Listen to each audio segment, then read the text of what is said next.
Video keenya kanarraa keessatti kan ilaallu akkuma kanaan dura video isiniif hojjedhe jechuudha. Bilbila keessan dhabuu dandeessan isiniin jedhee ture. Keessattuu warroonni bilbila Samsung qabdan jechuudha. Bilbila Samsung keessan irratti updatein haarofni akka dhufe isiniin dhaqqabee ture.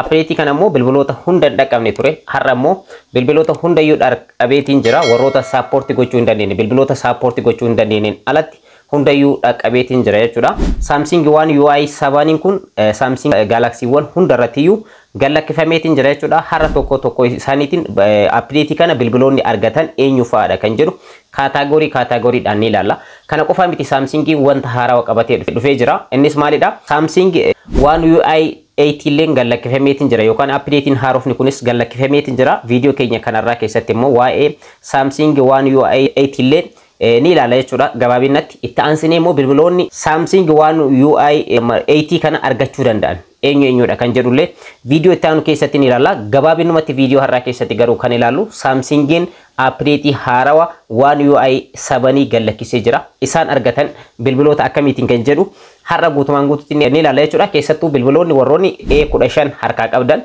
yookaan harkatti qabataniitiin jirtan updatein kun yeroo xumuraa irratti kan isin dhaqqabe.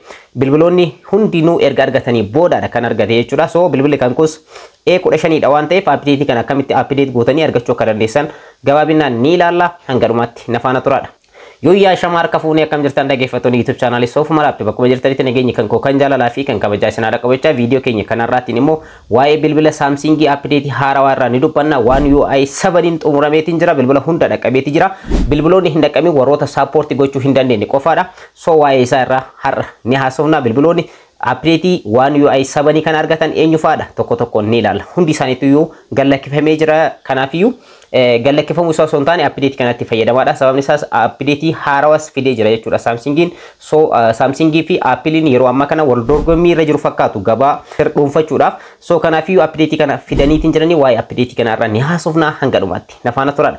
Egaa gara barnoota keenya kanarraatti osoo hin cehin warroonni yeroo jalqabaatiif gara YouTube channel kanaatti dhuftan YouTube channel kun YouTube channel barnootaati waan ta'eef subscribe gochuudhaan gara maatiiwwan keenyatti dabalamaadha. Video kana immoo like share gochuudhaan hiriyoota keessan dhaqqabadha. Dai gara barnootichaati. Egaa duraan dursinee kan ilaallu future kana yookaan immoo update haarawaa Samsungin bilbiloota Samsungii ta'aniif hundaaf gallakkise kana fayyadamuun maaliidhaaf isin fayyada kan jedhu haa ilaallu. Tokkoffaa future isin argitan security bilbila keessanii eeguudhaaf. Security bilbila keessanii jechuun bilbilli keessan salphamatti namaan hatamuu akka hin dandeenye security waan baay'ee futureota baay'ee of keessatti hammateeti kan update ta'u jechuudha. Inni lammaffaadha immoo futureota AI yookaan immoo artificial intelligence kan jennu kan yeroo ammaa kana addunyaa kana to'ataatiin jiran isaan kanneen futureota akkasii kana baay'ee of keessatti qabateeti kan dhufu jechuudha. Kana qofa osoo hin taane interfeesiin bilbila keessanii illee hedduu tokko touch screen taa'umsi applicationootaa fi akkanumallee bilbila keessanii hedduu tokko miidhagaa ta'ee akka dhiyaatuuf isa fayyaduudha updatein haarofni kun jechuudha. Faayidaa bal'aa qaba. Isa keessa seentanii detail isa update kanarraa yeroo fayyadamtan moora irraa argachuu dandeessanii.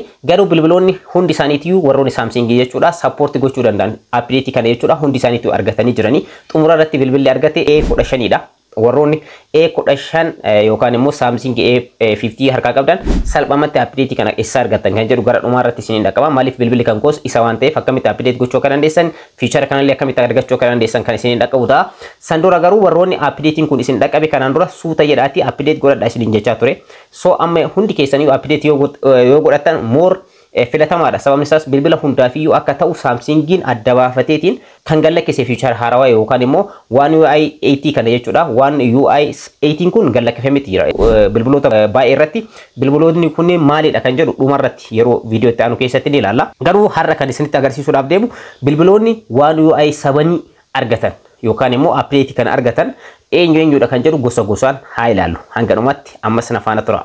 Website yeroo ilaaltan jechuudha asirratti kaayameetiin jira update haarawaa kana yookaan immoo One UI 7 kana bilbiloonni argaman kaataagoriidhaan kaayamee jira website isaanii irra yeroo seentan keessattuu kaataagoriiwwan kanneen keessaa bilbiloonni hundumtiniyyuu argatanii jiran jechuun ni danda'ama. Dhumarratti akkuma duraan dursee isiniif kaasuudhaaf yaale Samsungin 15 dha dhumarratti update kana kan argate. So bilbiloonni kunneen eenyudha kan jedhu asirratti isiniif ibsa. Namoonni baay'een comment irratti waan na gaafataniif malee bakka irraa argachuu dandeessan update kana akkamitti update gochuu akka dandeessan kanaan duras video irratti isiniif hojjedhee jira. Garuu baay'een keessan bilbila kan kun hin arganne warroonni jettan jirtan waan ta'eef as keessaa check godhachuu ni dandeessan jechuudha. Tokko isaaniitiin kan isiniin dhaqqabu ta'a. Jalqaba irratti Galaxy X phone kan jedhamanidha. Warroonni Galaxy S immoo mana S dha harka qabdan. Galaxy S kun gosa baay'ee qaba amma isinitti agarsiisa. Warroonni update kan argatan egaa Galaxy S25 Edge kan jedhamu ni jira. Galaxy X25 Ultra kan jedhamu jira. Galaxy X25 in jira. Akkanumallee Galaxy X25 Plus in jira. Galaxy X24 Ultra, Galaxy S24 Plus in jira. Akkanumallee Galaxy 24 in jira. Galaxy 24 FE in jira. Akkanumallee S23 Ultra fi akkanumallee S23 Plus in jira. Akkanumallee S23 in jira. Kana qofa osoo hin taane S23 FE in jira. Akkanumallee S22 Ultra in jira. Akkanumallee Galaxy S22 Plus fi Galaxy S22 akkanumallee Galaxy X21 in jira. Egaa isa kana bal'inaan Telegram kan korra isiniif kaa'ee jira. Akkanumallee Galaxy S21 in jira. Galaxy S21 Plus in jira. Akkanumallee Galaxy S21 FE in jira jechuudha. Egaa isaan kunniin warra mana S ta'an yookaan immoo S warroota jedhan Galaxy X kanneen kan ofirraa qabanidha. Update kana kan argatan isaan kanneenidha. Warra S dha jechuudha. Isaan irraa hafayyoo jiraate yookaan immoo feature kana warroonni supportiin ta'uudhaan yookaan Samsungidhaan support ta'ee updatein kun isin dhaqqabee yoo jiraate comment irratti yaada keessan naaf barreessaa. Asiniif ilaala jechuudha.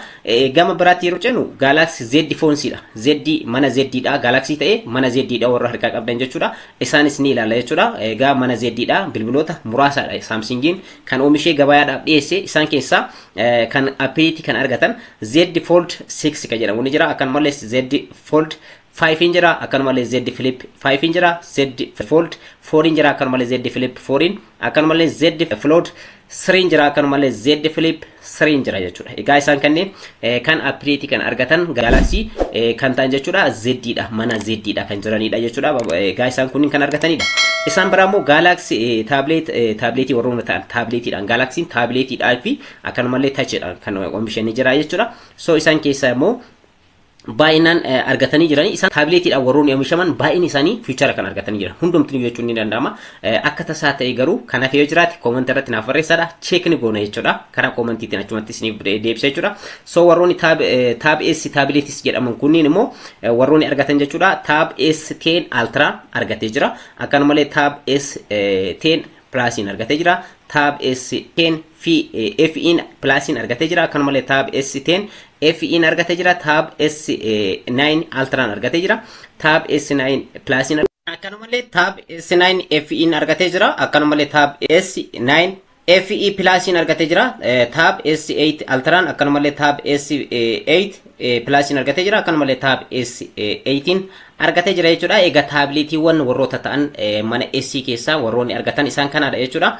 Egaa isaan kunniin dhageeffata kan koo feature AI irratti limited kan ta'e yookaan kaffaltii isaan gaafachuu danda'an immoo feature AI kan jennu yommuu artificial intelligence appiiwwan adda addaa artificial intelligence dhaan video adda addaa creating gochuu dandeessan wantoota baay'ee jechuudha. Artificial intelligence irratti video bal'aa isiniif hojjedhee jira waan ta'eef isa ilaaluu dandeessanii barnoota isaa irraa argachuu yeroo barbaadan jechuudha.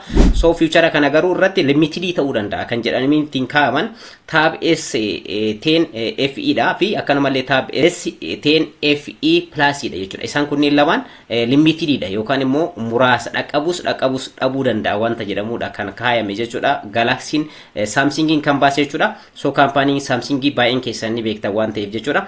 Inni biraa immoo Galaxy A dha. Mana A warroota harkaa qabdanii fi jechuudha. Feature kun warroota dhaqqabe yookaan update kun warroota dhaqqabee fi itti fayyadamuu qabdanidha. So Galaxy A phones jedha akkuma asirratti argattan jechuudha. Isaan keessaa A54 FG jira akkanumallee 5G jira akkanumallee A53 5G jira 5G jechuun yaa generation shanaffaa yookaan immoo network shanaffaa kan warroota support gochuu danda'anidha. So A36 5G jira akkanumallee A35 5G A26 5G akkanumallee A25 5G A16 5G akkanumallee A15 5G fi akkanumallee A14 5G egaa argatanii jiran. Isaan kana keessatti illee egaa limited ta'uu danda'a kan jedhu applicationoonni fi akkanumallee websiteewwan AI jechuudha hojjetan limited ta'uu danda'ani yookaan immoo support gochuu dhabuu danda'ani wanta jedhamu Samsungiin kaayetiin jira jechuudha. Egaa deviceota kanneenidha jechuudha.